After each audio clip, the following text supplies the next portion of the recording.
ये है कि सबसे पहले मैं ये बताना चाहूँगा कि औरंगाबाद के जितने भी डॉक्टर्स सरकारी अस्पतालों के अंदर काम कर रहे हैं या प्राइवेट हॉस्पिटल्स के अंदर काम कर रहे हैं, हम उनका तहे दिल से शुक्रिया अदा करते हैं कि ऐसे सिचुएशन के अंदर भी वो लोग काम कर रहे हैं। तो औरंगाबाद की पूरी जनता इन लोगों को सलाम करती है, उनको सैल्यूट करती है कि इतने डिफ़िकल्ट सिचुएशन के अंदर भी ये लोग काम कर रहे हैं। ये सही बात है कि कोरोना अभी पूरी तरह से गया नहीं है और कब जाएगा इसकी कोई गारंटी नहीं है। 1 साल पहले से ये मामला चले आ रहा है और 1 साल के अंदर क्या क्या हुआ क्या नहीं हुआ आप अच्छी तरह से जानते हैं। औरंगाबाद ही नहीं, देश भर की जनता ने जैसा लोगों से कहा उसका पालन किया गया और उसी का नतीजा है कि आज बहुत हद तक इसके अंदर कंट्रोल होने में कामयाबी मिली है। अब औरंगाबाद के अंदर केसेस बढ़ रहे हैं, ये भी सही बात है। मैं लोगों से यही अपील करना चाहूँगा सबसे पहले कि सारी दुनिया के अंदर इसका इलाज जो बता रहे हैं वो मास्क पहनना है। अगर औरंगाबाद की जनता, औरंगाबाद के कोई लोग अगर मास्क नहीं पहन रहे हैं, बहुत छोटी सी चीज़ है लेकिन हर एक के लिए फ़ायदेमंद चीज़ है। तो आप सारी दुनिया के अंदर देख लीजिएगा कि लोग हैं तो अपने मास्क का ये कर रहे हैं। तो मैं आज भी चाहूँगा कि मास्क के ताल्लुक से प्रशासन जो भी कार्रवाई कर रहे हैं हम उसका समर्थन करेंगे, क्योंकि अगर कोई आदमी अपनी गलती की वजह से दूसरों को जोखिम में डाल रहा है तो हम कतई इस बात का ये नहीं कर सकते हैं। तो प्रशासन अगर कोई कार्रवाई कर रहा है किसी के ऊपर, चाहे वो महानगर पालिका हो, पुलिस हो, हम बिल्कुल चाहेंगे कि ऐसे लोगों के ऊपर कार्रवाई हो जो मास्क नहीं पहन रहे हैं। और मास्क का मतलब ये है कि अगर हम अपनी दस्ती से अपना मुंह नहीं ढक रहे हैं, अपने किसी दुपट्टे से हम अपना मुंह नहीं ढक रहे हैं, मास्क से अपना मुंह नहीं ढक रहे हैं, तो कहीं ना कहीं आप दूसरों को खतरे में डाल रहे हैं। अब पिछले दिनों से जो औरंगाबाद के जो आंकड़े सामने आ रहे हैं, मैं तो प्रशासन से ये अपील करना चाहूँगा, या बहुत हो चुका है कि आप ये जो आंकड़े दिखा रहे हैं कि इतने हो गए हैं, इतने मर गए हैं, इतने पॉजिटिव हो गए हैं, मुझे ऐसा लगने लगा है कि अब आप कोरोना के डर से लोगों के साथ खिलवाड़ कर रहे हैं। आप कहीं ना कहीं 1 साल के बाद एक पॉजिटिविटी लेके आइए, लोगों को अपने कॉन्फिडेंस में लेकर आप ये बताइएगा कि ठीक है कोरोना है, हम बच सकते हैं। लेकिन अगर आप रोज़ सिर्फ आंकड़े जारी करेंगे और मीडिया भी उसे कि आज 8 मर गए, आज 15 मर गए, आज 20 मर गए, मरने वाले लोग जो है उनका अगर आप हिस्ट्री अगर निकालेंगे तो कई ऐसे हैं कि सिर्फ कोरोना की वजह से मरे हैं, ऐसा नहीं है। दूसरी बीमारियों की वजह से भी उनको जो दूसरे एलिमेंट्स थे, कोमॉर्बिड जैसे कहते हैं, उसकी वजह से भी मौत हुई है। लेकिन ये दावा करना कि जो मर रहा है वो कोरोना से मर रहा है, ये मेरे हिसाब से बहुत गलत है। तो प्रशासन ने अब ये मरने के आंकड़े हैं तो बंद करने चाहिए। इसमें आप लोगों के अंदर है तो एक पॉजिटिविटी लेके आइएगा। आप डरा डरा के आप है तो ये एक धंधा चला रहे हैं, मुझे ऐसा लग रहा है। ये जब आप औरंगाबाद शहर के आंकड़े बढ़ रहे हैं तो स्वाभाविक है किसी भी सरकार और किसी भी प्रशासन के लिए सबसे आसान तरीका क्या है कि तुम भी घर पे बैठ जाओ, हम भी घर में बैठ जाते हैं करके। तो ये लॉकडाउन जो है ये किसी भी प्रशासन और किसी भी सरकार के लिए बहुत आसान बात है। आज हम आपके सामने कुछ ऐसी बातें रखने वाले हैं जिसके लिए मैं चाहूँगा कि औरंगाबाद की पूरी जनता ने हमें इस मुद्दे के ऊपर साथ देना चाहिए, क्योंकि किसी न किसी के बाप की डेथ हुई, किसी न किसी की माँ इस दुनिया में नहीं रही है, किसी के बच्चों का इंतकाल हुआ है। आज अगर ये मौतें हुई है तो सिर्फ कोरोना की वजह से हुई है, ये हम कतई नहीं कह सकते हैं। सरकार और प्रशासन की हलगर्जीपना कहिएगा, नेग्लिजेंस कहिएगा, या आपके हेल्थ डिपार्टमेंट, हेल्थ इंफ्रास्ट्रक्चर की तरफ जितना आपका ध्यान देना चाहिए था, हम पूरे आंकड़े के साथ आज के दिन आए हैं और पूरे आंकड़े आपको बताएंगे कि हमको आज कैसा मरने के लिए छोड़ा गया है। लॉकडाउन करके अगर ये समझ रहे हैं कि 8 दिन 6 दिन का हम लॉकडाउन करेंगे, 10 दिन का लॉकडाउन करेंगे और कोरोना खत्म हो जाएगा, तो नहीं। ये अपने पापों की सजा जनता के ऊपर थोप रहे हैं। इनका पाप है ये, इनकी जो गलतियां हैं वो गलतियों का ठिकरा है तो आम जनता के ऊपर फोड़ा जा रहा है। और क्या गलतियां हैं उनकी मैं आपको बताऊंगा उसमें। लेकिन अब कल ये फैसला लिया गया है कि हम लॉकडाउन करेंगे औरंगाबाद में, और ये लॉकडाउन रहेगा 8 तारीख तक। तो ये लॉकडाउन के अंदर क्या खुला रहेगा, क्या बंद रहेगा करके मैं पहले थोड़ा सा उनका जो नोटिफिकेशन आया है उसमें कुछ जो मुझे ऐसा लगा कि जिसके ऊपर किसी न किसी को तो सवाल उठाना चाहिए करके।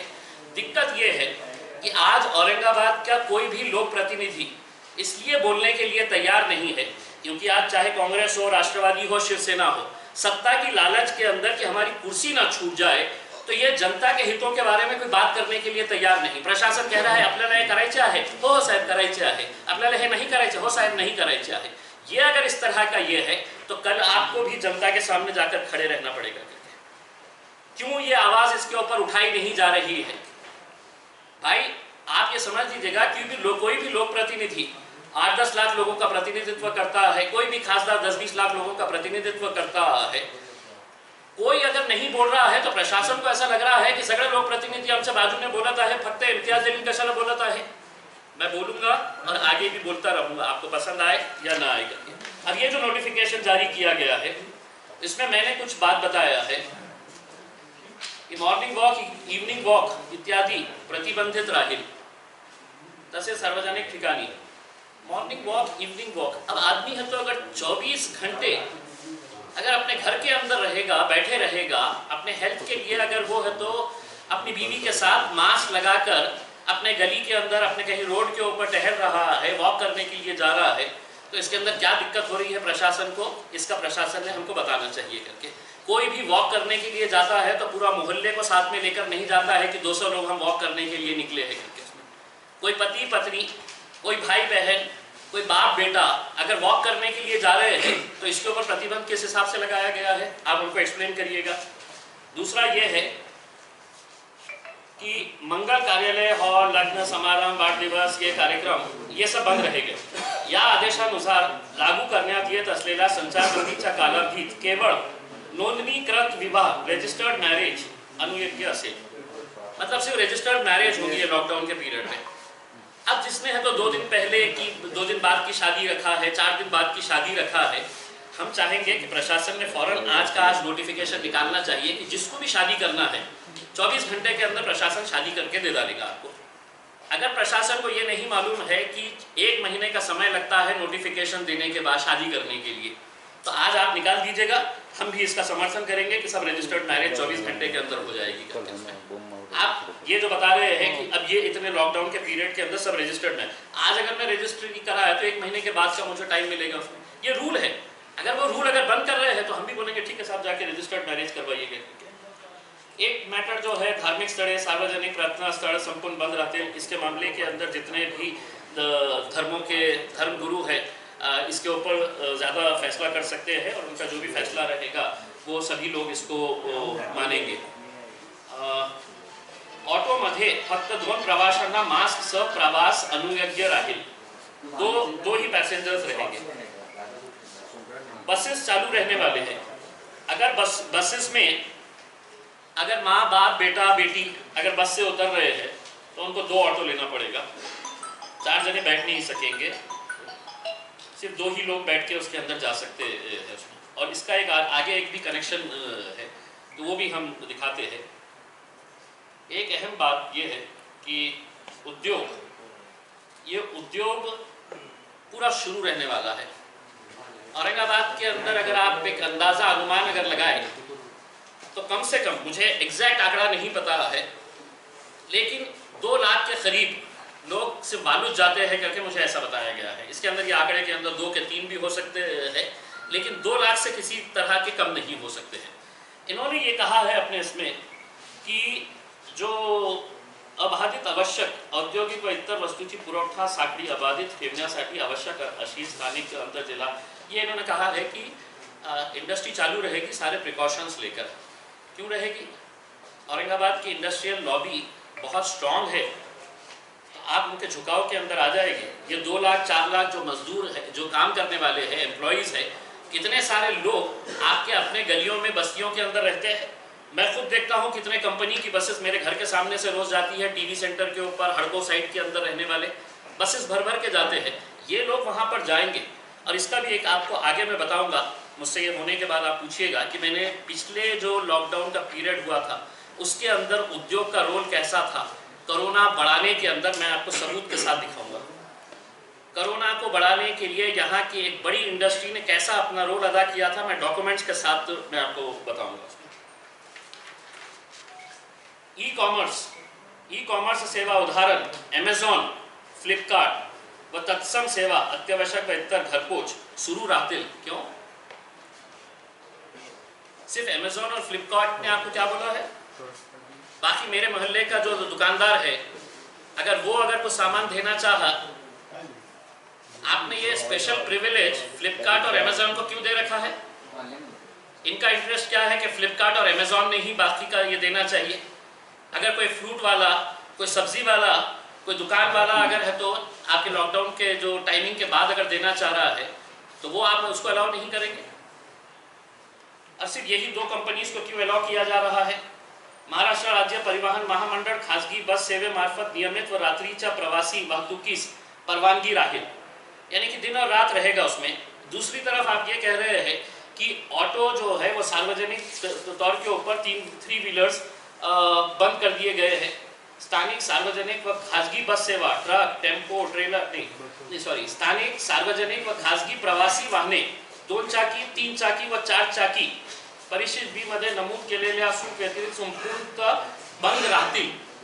अब अगर बस में से कोई आदमी उतर रहा है सेंट्रल बस स्टैंड के ऊपर और उसको सिडको जाने का है और आप कह रहे हैं कि ये पूरी तरह से 3 व्हीलर्स बंद रहेंगे, तो इसके अंदर भी थोड़ी सी क्लैरिटी अगर आप लेकर आ गए तो ज़्यादा बेहतर रहेगा।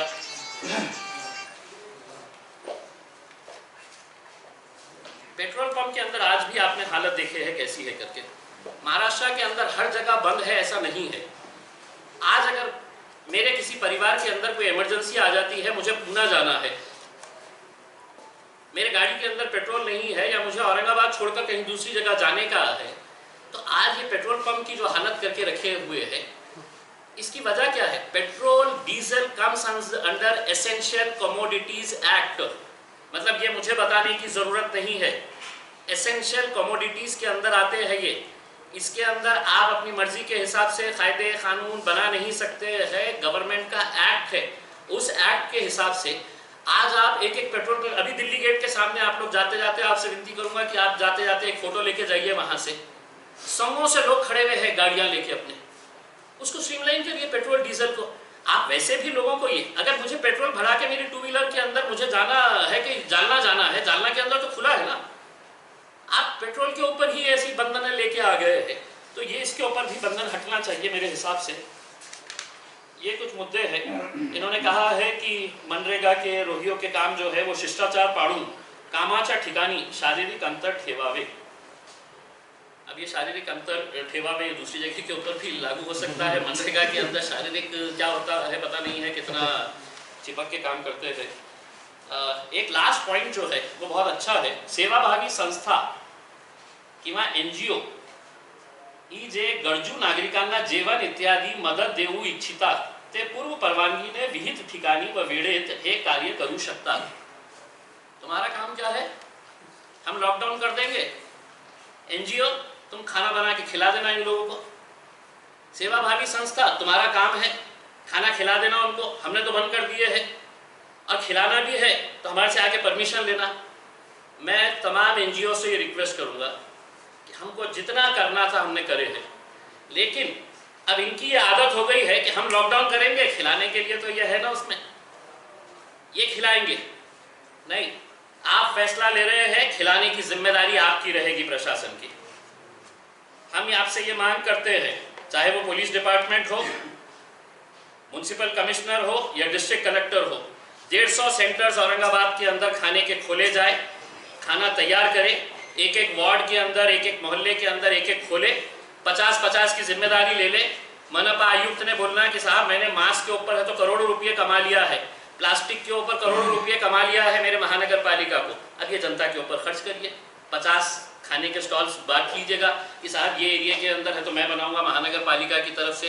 पुलिस डिपार्टमेंट बहुत पैसा इकट्ठा कर रही है लोगों से, गाड़ी पे क्यों निकले, 2000 की फाइन, 3000 की फाइन, मास्क क्यों नहीं लगाए हुए हैं, चलिए फाइन। तो ये पैसा कोरोना के नाम के ऊपर आप जमा कर रहे हैं, अब कोरोना के ऊपर आप खर्च करिएगा उसमें।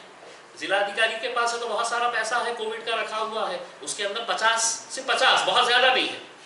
औरंगाबाद शहर के अगर महानगर पालिका के एतबार से भी अगर देखें तो 118 वार्ड है, 115 वॉट है, 120 पकड़ लीजिएगा, 130 पकड़ लीजिएगा, उसमें 50-50-50 तीनों बांट के ले ले तो खाने का इंतजाम भी हो जाएगा ना। हमारे को आपके पास आके कि साहब हमको खाना खिलाना है, हमको परवानगी दो करके। मतलब इतनी जुर्रत देखिएगा की तुम्हाला जेवण ते लोकांना द्यायचे आहे, आमची परवानगी घ्या। मग बंद करताना आमची परवानगी घेतली होती?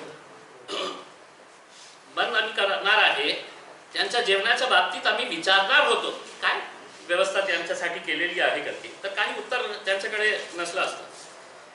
अब ये जो है, ये हमने इनका सिर्फ अभी जो उन्होंने नोटिफिकेशन निकाला था, वो नोटिफिकेशन मैं ये मांग कर रहा हूँ कि अगर बंद करना है तो पूरी इंडस्ट्री बंद होनी चाहिए। सिर्फ इंडस्ट्रियलिस्ट के फायदे के लिए अगर मजदूरों की जान के साथ अगर आप खेलेंगे तो हम कतई बर्दाश्त नहीं करेंगे। आप कहेंगे कि नहीं साहब इंडस्ट्री का बहुत बड़ा नुकसान होने वाला है। इंडस्ट्री की लॉबी मुझे मालूम है, मुझे भी मालूम है कि इंडस्ट्री औरंगाबाद के अंदर आना चाहिए, इंडस्ट्री टिकना चाहिए। इंडस्ट्री अगर बंद होती है तो नुकसान होता है, लेकिन कोई भी उद्योगपति नहीं मरने वाला है, कोई भी इंडस्ट्रियलिस्ट नहीं मरने वाला है। और इसकी जिंदा मिसाल मैं आपको देता हूँ कि पिछले साल जब कोरोना यही जनवरी फरवरी मार्च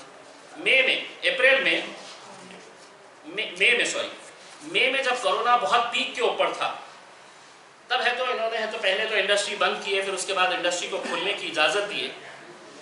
चिकलठाने के अंदर लुपिन नाम की एक फार्मास्यूटिकल कंपनी है, बहुत बड़ी कंपनी है। उसका रोल आपको मैं बताता हूँ, लिखित के अंदर मेरे पास इसका ये है कि कोरोना के पीरियड के अंदर लुपिन कंपनी चालू थी, उनको परमिशन दी गई थी क्योंकि साहब हम ड्रग्स मैन्युफैक्चर करते हैं, हम टीबी की दवाइयाँ बनाते हैं, हमारे को इजाज़त दी जाए। बिल्कुल देना चाहिए था और वो दिया गया था। वहाँ पर एक महिला थी ललिता भगवान साळवे, ये डेली वेज के ऊपर वहाँ पर जो कॉन्ट्रैक्ट के ऊपर आते हैं लोग, तो वो महिला वहाँ पर आई, वो पॉजिटिव हुई तो उसको उन्होंने क्या किए कि बोले तुम घर चले जाओ और कल से आना नहीं।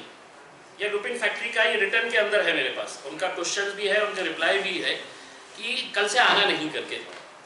वही पीरियड के अंदर आपको याद होगा कि आरिफ कॉलोनी के अंदर सबसे पहला केस निकला था, जो लड़का पुगना से आया था। उसका वीडियो आज भी आप यूट्यूब के ऊपर अगर देखेंगे तो 15 गाड़ियां थी। सबसे पहले डिविजनल कमिश्नर केंद्रेकर साहब की गाड़ी थी, फिर police commissioner, collector, municipal commissioner, पूरे अधिकारी यूट्यूब के ऊपर है।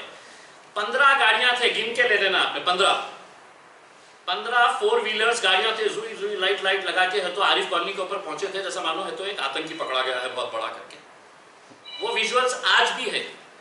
ये महिला को बोला गया कि आप घर के ऊपर छोड़ दिया जाए। आपको याद होगा उसी पीरियड के अंदर सहारा हॉस्पिटल में एक पेशेंट एडमिट हुआ, उसको कोरोना नहीं था, वो घर चले गया, डिस्चार्ज होके घर चले गया। घर जाने के बाद वो पॉजिटिव पाया गया, तो प्रशासन को पता चला कि अरे ये वहाँ पे उस हॉस्पिटल के अंदर एडमिट था।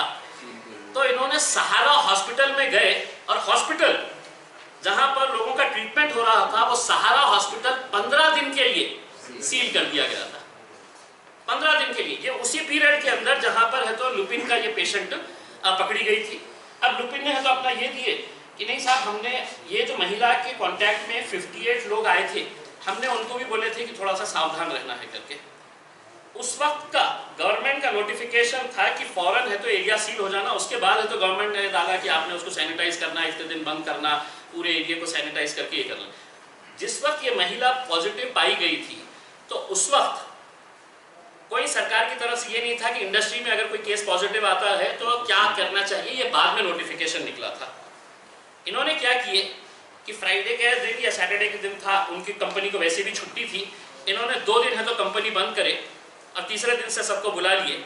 और बुलाने के बाद ये हुआ कि बोले हमने सैनिटाइज कर दिए। उसी वक्त मुझे ये मामला, पिछले साल ये मामला मेरे सामने आया, तो मेरे को ये सवाल पैदा हुआ कि मैं बोला इतनी बड़ी फैक्ट्री जिसके अंदर सौों से लोग काम कर रहे हैं, वहाँ पे केस पॉजिटिव आता है और महज है तो वो कहते हैं कि हमने सैनिटाइज कर दिए है और कंपनी चालू कर दिए है करके। फिर सहारा को 15 दिन लॉकडाउन क्यों किया गया था? फिर जब एक केस निकला था तो 15-15 गाड़ियाँ अधिकारियों की वहाँ पर क्यों गई थी? ये एक सवाल पैदा होता है। तो इन्होंने बताया कि नहीं सर, हमने पूरे प्रिकॉशंस लिए हैं करके।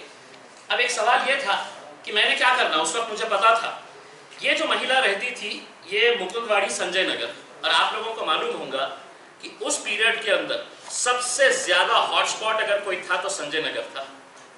सबसे ज्यादा लोग प्रभावित थे तो वो संजय नगर का एरिया था। मेरे सामने ये एक प्रश्न था कि मैं या तो मुद्दा उठा के ये लुपिन वालों को तो पकड़ूं इनका कि तुमने है तो ये ऐसा कैसा किए है। मैंने फौरन उस वक्त के जिलाधिकारी को पूरा बताया, मैंने पुलिस कमिश्नर को पूरा बताया कि सर ये ऐसा ऐसा हुआ है करके। आपको मालूम है इतना सब बताने के बावजूद भी एक भी वरिष्ठ अधिकारी लुपिन के अंदर कदम नहीं रखा, न जाके इंस्पेक्शन किया। कौन गया वहां पे? तो पुलिस डिपार्टमेंट की तरफ से वहां पे मेरे ख्याल इंस्पेक्टर पोटे बोल के थे, वो गए, और एक शॉप इंस्पेक्टर नहीं फैक्ट्री इंस्पेक्टर गया वहां पे चेक करने के लिए। बस 2 लोग गए। तो मैंने वो फैक्ट्री इंस्पेक्टर से पूछा, मैं बोला ये जो कंपनी है रूल्स के हिसाब से, मैंने बोला साहब उन्होंने सब साफ सफाई करके शुरू कर डाली बोले काम। तो आप सोचिएगा कि मतलब इंडस्ट्री अपने तौर के ऊपर कोई कर्मचारी होता है तो तुम जाओ घर पे जाओ, तुम जियो मरो, क्या करना है तुम्हारा ये करो करके। ये लुपिन जैसी एक मल्टीनेशनल कंपनी जिसके ऊपर मैं ये बता रहा हूँ तो सिर्फ ऐसी मनगढ़ंत नहीं बता रहा हूँ, मेरे पास रिटर्न के अंदर उनके जो जवाब है उनके जवाब के साथ मैं ये सब है तो यहाँ पे बता रहा हूँ। तो अगर बंद करना है तो पूरी इंडस्ट्री बंद करिए, क्योंकि हमारे मजदूरों की जान की भी कुछ कीमत होती है। आप सिर्फ इंडस्ट्रियलिस्ट की अगर जान की फिक्र कर रहे हैं तो वो मजदूरों को भी हम सड़कों के ऊपर लेकर आएंगे। अब जो मुद्दे के लिए हम यहाँ पर इकट्ठा हुए हैं, देखिए आपको ऐसा लग रहा होगा ये प्रशासन और ये सरकार जो है वो आपकी जान बचाने के लिए ये सब काम कर रही है कि लॉकडाउन नहीं साहब, आपकी जान बहुत कीमती है, हमारे को आपकी जान बचाना है, कोरोना बहुत तेजी से फैल रहा है। तो मैं आपको बताता हूँ कि हमको वैसे भी मरने के लिए छोड़ दिया गया है। हॉस्पिटल्स के हालात क्या है आप अच्छी तरह से जानते हैं। किसी के रिश्तेदार होंगे, किसी ना किसी का घर वाला, किसी ना किसी का पड़ोसी, आपको भी एज अ पत्रकार लोग फ़ोन करते होंगे कि साहब मुझे बेड दिलवा दीजिएगा, साहब यहाँ पर इलाज नहीं हो रहा। किसी ना किसी को तो हर रोज़ फ़ोन आते होंगे, हमको तो 50 आते हैं इसमें। लेकिन सरकार का रवैया हमारे मेडिकल इंफ्रास्ट्रक्चर के ऊपर कैसा है ये मैं आपको आंकड़ों के साथ बताना चाहता हूँ, और जिसके ऊपर अब हम एक आंदोलन करने के लिए जा रहे हैं। शासकीय वैद्यकीय महाविद्यालय और रुग्णालय औरंगाबाद, यहाँ पर टोटल वैकेंसीज कितनी है आपको पता है? कर्मचारियों की, डॉक्टर्स की, नर्सिंग स्टाफ की, ये तमाम पत्रकारों ने ये आंकड़े लिखे, मैं पूरे हॉस्पिटल्स का आपको बता रहा हूँ जो सरकारी है। 868 वैकेंसीज है, जिसके अंदर क्लास 1, क्लास 2, क्लास 3, क्लास 4 पूरे मिला के 868 वैकेंसीज कई सालों से रखी हुई है। महानगर पालिका आरोग्य विभाग औरंगाबाद, इसके अंदर कितनी वैकेंसीज है? 83। इसमें कौन है? वैद्यकीय अधिकारी है, आरोग्य वैद्यकीय अधिकारी है, आरोग्य निरीक्षक है, टेक्नीशियंस है, ये जो इम्पोर्टेंट पोस्ट है। ऐसे 83 महानगर पालिका के जो हॉस्पिटल्स है जिसकी इमारत है लेकिन वहां पर काम करने वाले कर्मचारी और डॉक्टर्स नहीं है, ठीक है। इसके बाद जो है जिला परिषद आरोग्य विभाग, शहर की अगर ये हालत है तो आप लोग अंदाजा लगा सकते हैं कि ग्रामीण इलाकों के अंदर कैसी हालत है करके। आरोग्य विभाग के अंदर कितने वैकेंसीज है? तो 332 वैकेंसीज है, यानी कि आरोग्य वहां पे हॉस्पिटल है वहां पर, लेकिन डॉक्टर्स नहीं, वहां पर नर्सिंग स्टाफ नहीं, वहां पर टेक्नीशियंस नहीं। 332 एक जिले के अंदर वैकेंसीज रहना, और ये मेरे पास मेरी मनगढ़ंत नहीं है, सबके पास से रिटर्न के अंदर मंगाया हूँ। जो भी लेना चाहेगा पूरे चार्ट के साथ है कि किस किस की कैसी कैसी पोस्टिंग है करके। कैंसर हॉस्पिटल औरंगाबाद, पूरे मराठवाड़ा के साथ साथ पास पड़ोस के भी जिले के पेशेंट्स कैंसर हॉस्पिटल के अंदर आते हैं। कितने वैकेंसीज है वहां पर? 122 लोगों की वैकेंसीज है गवर्नमेंट कैंसर हॉस्पिटल के अंदर। उसके बाद एक एक्सटेंशन बिल्डिंग है कैंसर हॉस्पिटल की, कैंसर हॉस्पिटल औरंगाबाद, जिसके अंदर 165 बेड्स और बढ़ाए गए हैं, या 165 बेड्स और बढ़ रहे हैं कैंसर हॉस्पिटल के लिए। तो उसके वैकेंसीज कितने हैं? तो 364 वैकेंसीज है, और इसके ऊपर कोई हलचल नहीं है कि अभी इसका कम से कम निकल गया है, नोटिफिकेशन निकल गया है, GR निकल गया है, इसका है तो पेपर में ऐड निकल गया है और इसकी पोस्टिंग स्टार्ट हो गई है। सुपर स्पेशलिटी बिल्डिंग शासकीय वैद्यकीय महाविद्यालय व रुग्णालय औरंगाबाद। मेरे हिसाब से औरंगाबाद का शायद ही कोई ऐसा पत्रकार होगा जिसने है तो इस सुपर स्पेशलिटी बिल्डिंग के बारे में नहीं लिखा होगा। ये कब काम शुरू हुआ था, कब काम खत्म हुआ? 2017 के अंदर 150 करोड़ रुपये की ये बिल्डिंग बनाई गई थी, जिसमें केंद्र सरकार का 120 करोड़ रुपये था, राज्य सरकार के 30 करोड़ रुपये थे। 150 करोड़ रुपये की ये बिल्डिंग बन के पूरी तरह से तैयार थी 2017 के अंदर। आज क्या है 2021, एक भी कर्मचारी वहां पर अपॉइंट नहीं किया है। कितने पोस्ट है वहां पर? 219 पोस्ट वेकेंट है सुपर स्पेशलिटी बिल्डिंग के अंदर। 219 यानी कि आपने 150 करोड़ रुपए खर्च कर डाले। उसके बाद मुझे एक मीटिंग के अंदर केंद्रेकर साहब ने बताया कि कोई सेक्रेटरी ने जवाब दिया है कि याचे पगार कौन देना? तू देणार, तुझा डिपार्टमेंट देणार, नाही तर ते बंद करा आणि तिथे लावणीचा प्रोग्राम ठेवा, मुजरा करने के लिए, डांस करने के लिए वहां पर हॉस्पिटल बंद कर दो।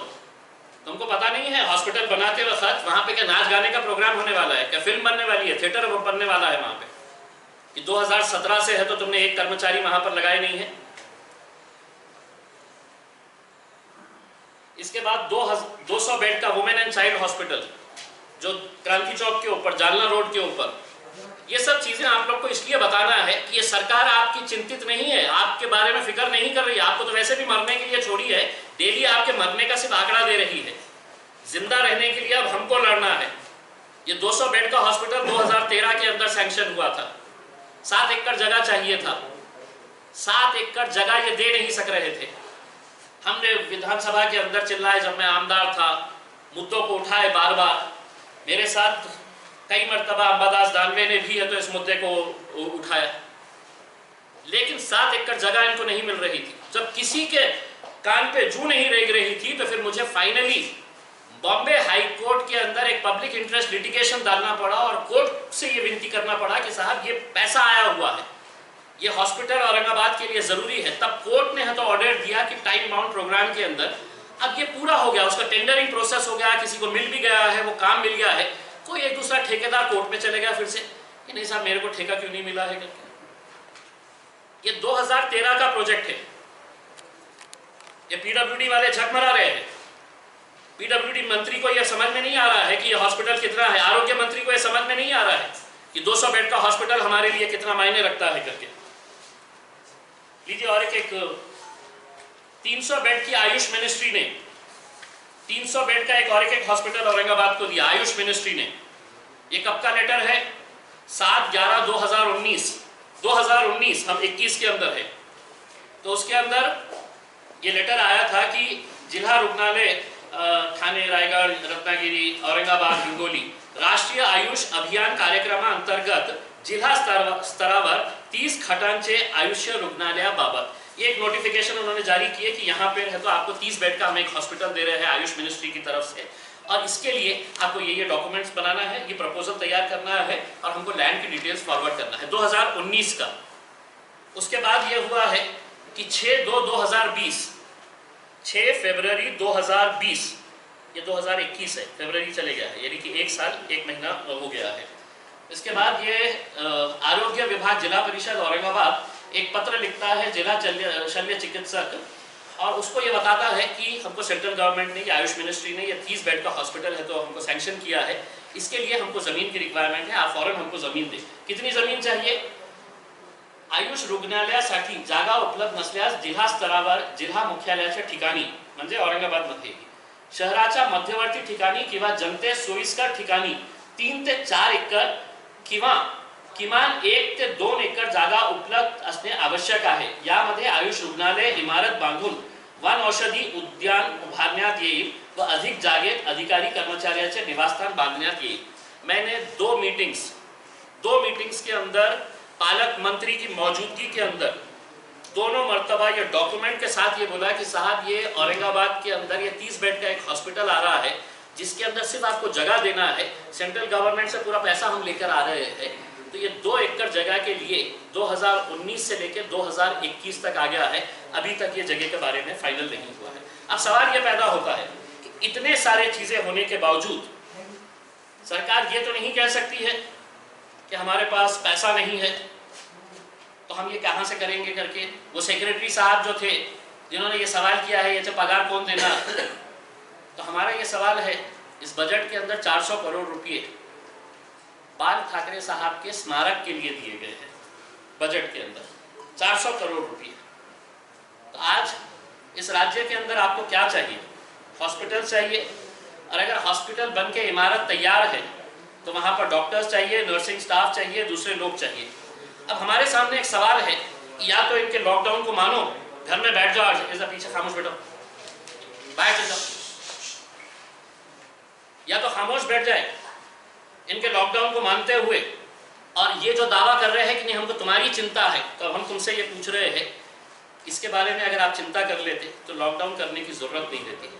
आज अगर 2013 के अंदर तुमने जगह दे दिए होते तो आज 200 बेड का हॉस्पिटल हमारा तैयार हो गया होता। आज अगर सुपर स्पेशलिटी बिल्डिंग के अंदर 219 लोगों का तुम अपॉइंटमेंट कर दिए होते तो हमको दर दर भीख मांगने की जरूरत नहीं पड़ी होती उसमें। आज अगर 2019 के आयुष हॉस्पिटल के अंदर अगर किसी भी गरीब बस्ती के अंदर, किसी भी इलाके की गरीब बस्ती के अंदर अगर 30 बेड का हॉस्पिटल वहाँ पर अगर तैयार कर देते तो वहाँ पर हमारे को आज ये हालत नहीं होती है। ये हालत तुमने तैयार की है, सरकार ने तैयार किया है, और आज यही सरकार कह रहा है कि नहीं हमको तुम्हारी चिंता है, तुम घर में बैठो। अब हम घर में बैठेंगे नहीं। तुमने के जितना करना था, तुमको जितना समय देना था, 1 साल बहुत समय होता है। अगर तुम करना चाहते तो 1 साल के अंदर कर लेते। नरेंद्र मोदी साहब से सीखिए, या ऐसे मौके के अंदर नरेंद्र मोदी साहब का देखिएगा कितना अच्छा वो है उनका, कि लोग मरे, जिनको मरना है मरे, कोरोना से मरे, कैसे भी मरे। मुझे लोकसभा की, पार्लियामेंट की नई बिल्डिंग बनाने का है, हजारों करोड़ रुपए की, और मैंने वो काम शुरू कर दिया हूँ, और काम ऐसा शुरू करा हूँ कि अक्टूबर 2022 तक, अगले साल दिन और रात 24 आवर्स वो पार्लियामेंट की बिल्डिंग का काम शुरू है। आप अगर मर गए हैं तो आपकी क्या कीमत है साहब? आपकी जान की कीमत क्या है ये बताइए ना। आपके पास वेंटिलेटर नहीं है तो कोई चिंता नहीं है। हम तो पार्लियामेंट की बिल्डिंग, नई पार्लियामेंट की बिल्डिंग के अंदर मुझे सौभाग्य मिलने वाला है मोदी जी की वजह से। जय हो मोदी जी आपका। अगर आपको ये चीज समझ में नहीं आ रही है, ये जनता क्या आपकी नहीं है? आपको ये समझ में नहीं आ रहा है कि आज देश की प्राथमिकता क्या होनी चाहिए? और अगर आप ये सब करेंगे और हमको कहेंगे कि नहीं अब तुम लोग घर में बैठ जाओ, लॉकडाउन करके बैठ जाओ करके, तो अब हम लॉकडाउन नहीं करेंगे। हमारी कुछ मांगे हैं सरकार से। वैसे भी कोरोना जो है तो इलेक्शन के राज्यों में क्यों नहीं आ रहा है मुझे आज भी समझ में नहीं आ रहा है। मतलब मैं बिहार गया था, गुजरात गया, पश्चिम बंगाल, आसाम, वेस्ट बंगाल, तुम्हारा केरला, तमिलनाडु, यहाँ पर कोरोना कहाँ गायब हो जाता है, क्या सेटिंग है? या तो मोदी साहब के साथ है या किसके साथ है पता नहीं है, लेकिन वहाँ पर नहीं होता है। आप वहाँ के विजुअल्स उठा के देख लीजिएगा। अमित शाह साहब की रैली के अंदर विदाउट मास्क के उन्होंने भी घूम रहे हैं ट्रक के अंदर, ऐसा हाथ बताते हुए। इसमें वो हाथ ऐसा बता रहे हैं जो कैसा उल्लू बना रहा है, देखो देशवासियों को, तुमको मास्क पहना रहा है और मैं यहाँ पे टहल रहा हूँ करके मेरी पार्टी के लिए। उसके क्रिकेट मैच भी हो रहे हैं, वहाँ पे फोटो आई है अभी, गवर्नमेंट के बहुत सारे अधिकारी जो है वो पूना के अंदर बैठ के तो मैच देख रहे थे करके। अब हम ये अगर सरकार अगर ये मांग कर रही है कि हमको लॉकडाउन करना बहुत ज़रूरी है, तो साहब 150 आप फूड स्टॉल्स प्रशासन की तरफ से खोलेंगे। एक फूड स्टॉल एक एरिया के अंदर खोला जाए। आप कैसा बांटना है बांट लें, या तो पुलिस कमिश्नर साहब या कलेक्टर साहब या म्यूनसिपल कमिश्नर साहब कह लें कि नहीं 50 से हमारा क्या होगा, हम 150 पूरे हम खोल देंगे, आपकी मर्जी ये है, ये खोल दें। इलेक्ट्रिसिटी बिल अभी भी लोगों के पास जाया जा रहा है, लोगों से इलेक्ट्रिसिटी बिल अभी भी मांगा जा रहा है। इसके बारे में कुछ ना कुछ तो भी फैसला कर लें कि हम ये 10 दिन बैठेंगे तो हमारे घर का भी पंखा जलेगा, फिर आप लाइट का बिल बढ़ेगा, फिर आप आएंगे हमारे पास, हम काट देंगे करके। जो छोटे मोटे दुकानदार है, वो छोटे मोटे दुकानदार को रोज़ है तो कहीं ना कहीं किराया देना पड़ता है। अगर किसी ने ये लिया है डेली के ऊपर भी देना पड़ता है, किसी को 300, किसी मुझे है तो कोई कन्नड़ से फ़ोन करता है, कोई गंगापुर से, साहेब माझा दररोजचा 300 रुपये किराया भाड़ा मला द्यावा लागतं, मी 4 दिवस दुकान बंद ठेवली तर साहेब माझा सगळं महिन्याचा मी कशा पोट भरू करके।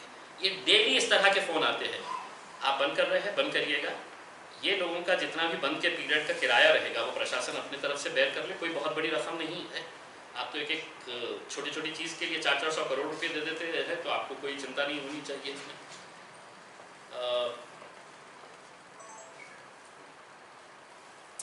ये सब जो मैंने आंकड़े बताए हैं कि जो वैकेंसीज है सबसे बड़ी दुर्भाग्य की बात यह है कि पश्चिम महाराष्ट्र के अंदर हमारे से ज़्यादा केसेस निकल रहे हैं, पूना में हमारे से ज़्यादा केसेस निकल रहे हैं, लेकिन वहाँ के नेताओं ने वहाँ के हॉस्पिटल्स को पूरी तरह से तैयार करके रखा हुआ है। तो वो कहते हैं कि आपके पास तो कितने 1700-1800 निकल रहे ना, हमारे पास तो 5000 तक निकल रहे हैं, लेकिन हम लॉकडाउन नहीं करेंगे करके, क्योंकि उन्होंने वहाँ पर हमारे मराठवाड़ा के ही, ये औरंगाबाद की नहीं, मराठवाड़ा का दुर्भाग्य समझिए कि दोनों आरोग्य मंत्री जो है वो मराठवाड़ा से ताल्लुक़ रखते हैं।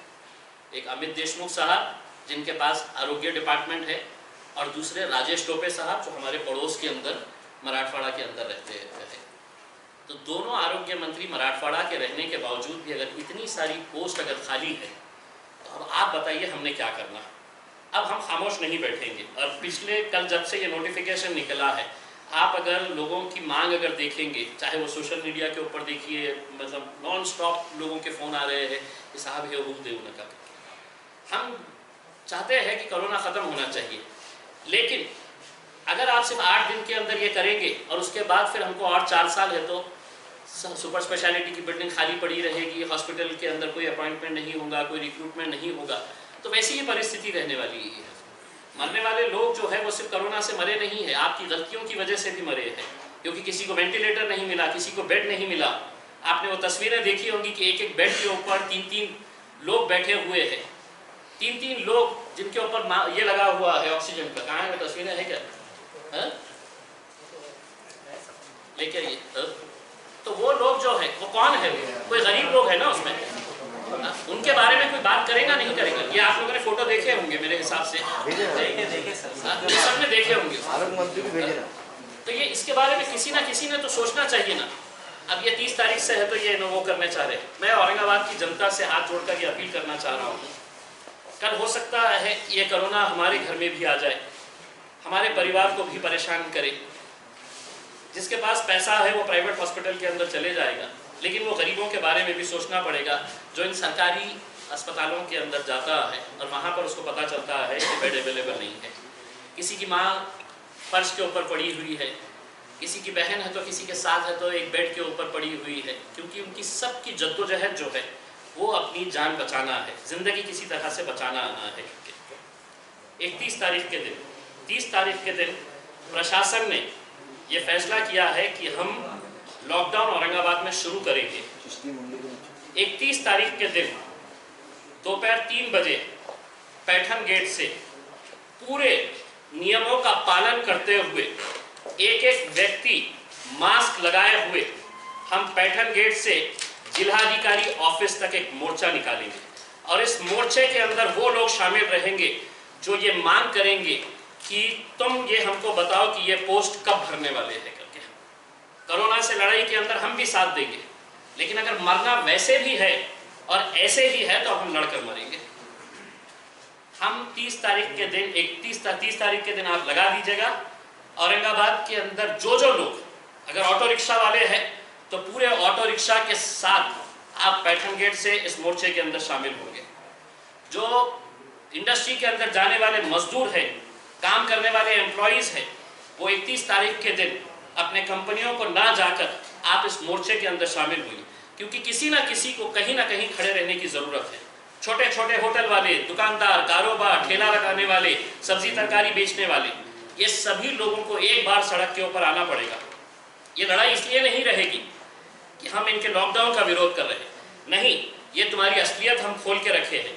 और ये बात तुम अपने मुख्यमंत्री को बताना, ये जो लड़ाई है, ये जो मोर्चा है, वो इस बात के लिए है कि तुम ये 2000 टोटल कितने पोस्ट खाली है ये हमारे पास, तो 2048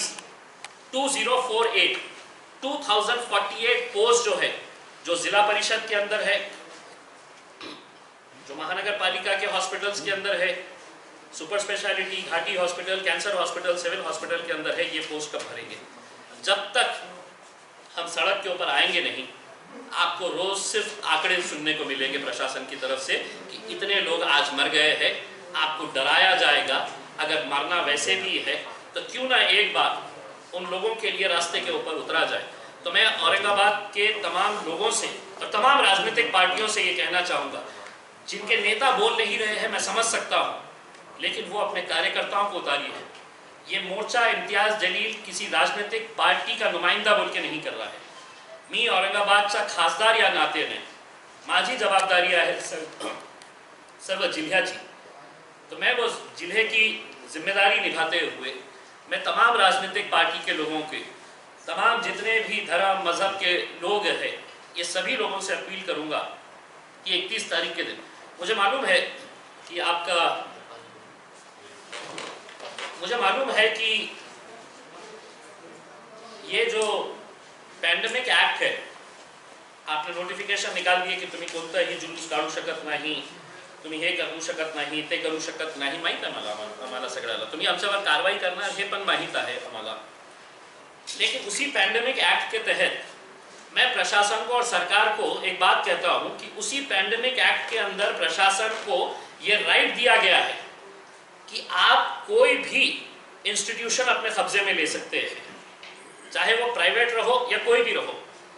तो आपको अगर मालूम है कि घाटी आपके लिए है तो लोगों की सेवा नहीं दे पा रहा है, आप ले लीजिएगा पूरे जितने प्राइवेट हॉस्पिटल्स औरंगाबाद के अंदर है उसको एक्वायर कर लीजिएगा, आप मॉनिटर करिएगा। आप में है हिम्मत इतनी कि जितने प्राइवेट हॉस्पिटल्स आप ले सकते हैं, कानून के तहत पैंडेमिक एक्ट के अंदर ये प्रोविजन है, आप पूरे प्राइवेट हॉस्पिटल्स एक्वायर कर लीजिएगा, आप मॉनिटर करिएगा कि बेड्स किसको देना है, किसको नहीं देना है, कितने बेड्स कहाँ पर अवेलेबल है करके। ये नहीं करेंगे और सबसे आसान तरीका कि लॉकडाउन लॉकडाउन लॉकडाउन, तो ये कब तक चलने वाला है। तो एक बार फिर से मैं आप लोगों से अपील करूंगा, ये औरंगाबाद का ही नहीं, ये हर जगह के लोगों के लिए एक वो बनना चाहिए कि देखिए औरंगाबाद के लोग खड़े रहे तब जाकर, क्योंकि कोई ना कलेक्टर गारंटी दे सकते हैं, ना डिविजनल कमिश्नर, ना म्यूनसिपल, ना पुलिस कमिश्नर गारंटी दे सकते हैं कि ये 10 दिन के बाद है तो कोरोना पूरी तरह से खत्म हो जाएगा करके। आप लिखित में दे दीजिएगा।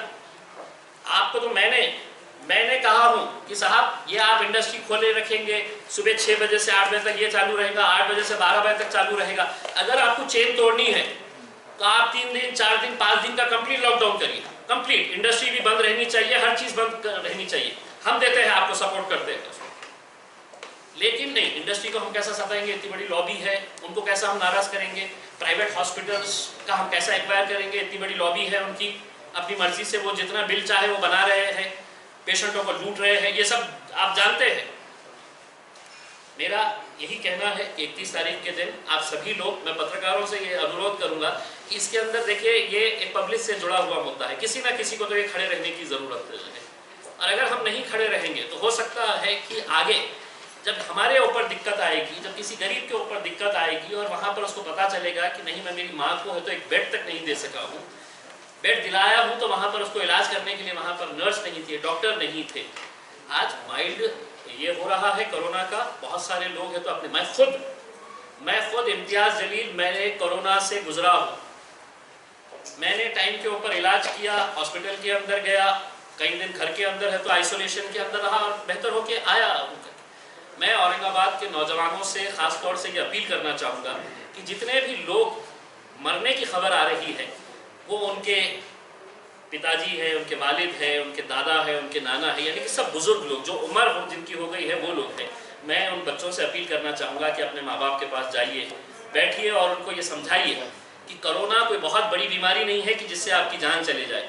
आज जिस तरह से ये प्रशासन के जरिए जो एक डर और खौफ का माहौल तैयार किया जा रहा है, किसी को भी कोरोना हो जा रहा है तो हर कोई बर्दाश्त करता ऐसा नहीं है, उसकी आंखों के सामने अपनी मौत नजर आ रही है कि अब मैं मरने ही वाला हूँ। नहीं मरेंगे आप, अगर आप हिम्मत से, और ये बच्चों की जिम्मेदारी है कि अपने माँ बाप के पास बैठिए, अपने माँ बाप के पास बैठ के है तो अपने समझाइए उन्हें कि आपको कोरोना भी अगर हुआ है तो कोई ये नहीं है। क्योंकि देखिए माँ बाप अगर चले गए, दादा दादी नाना नानी अगर चले गए तो उसके बाद रोने से कुछ ये नहीं होगा, उनके पास बैठ के उन्हें समझाइए। सड़क के ऊपर निकलते वक्त आपकी जिम्मेदारी है। किसी ने भी मुझे ये फ़ोन करके कहना नहीं कि पुलिस वाले ने मुझे पकड़ा है, मैं मास्क नहीं पहना था। अगर किसी ने कहा, मैं पुलिस वाले को कहूँगा कि डबल उससे पैसा लो करके, क्योंकि जो जो हमको मदद करनी है वो मदद हमने करनी है। अगर आपकी गलती की वजह से दूसरों को नुकसान हो रहा है तो हम ये कतई बर्दाश्त नहीं करेंगे। अगर आप लोगों के कुछ सवाल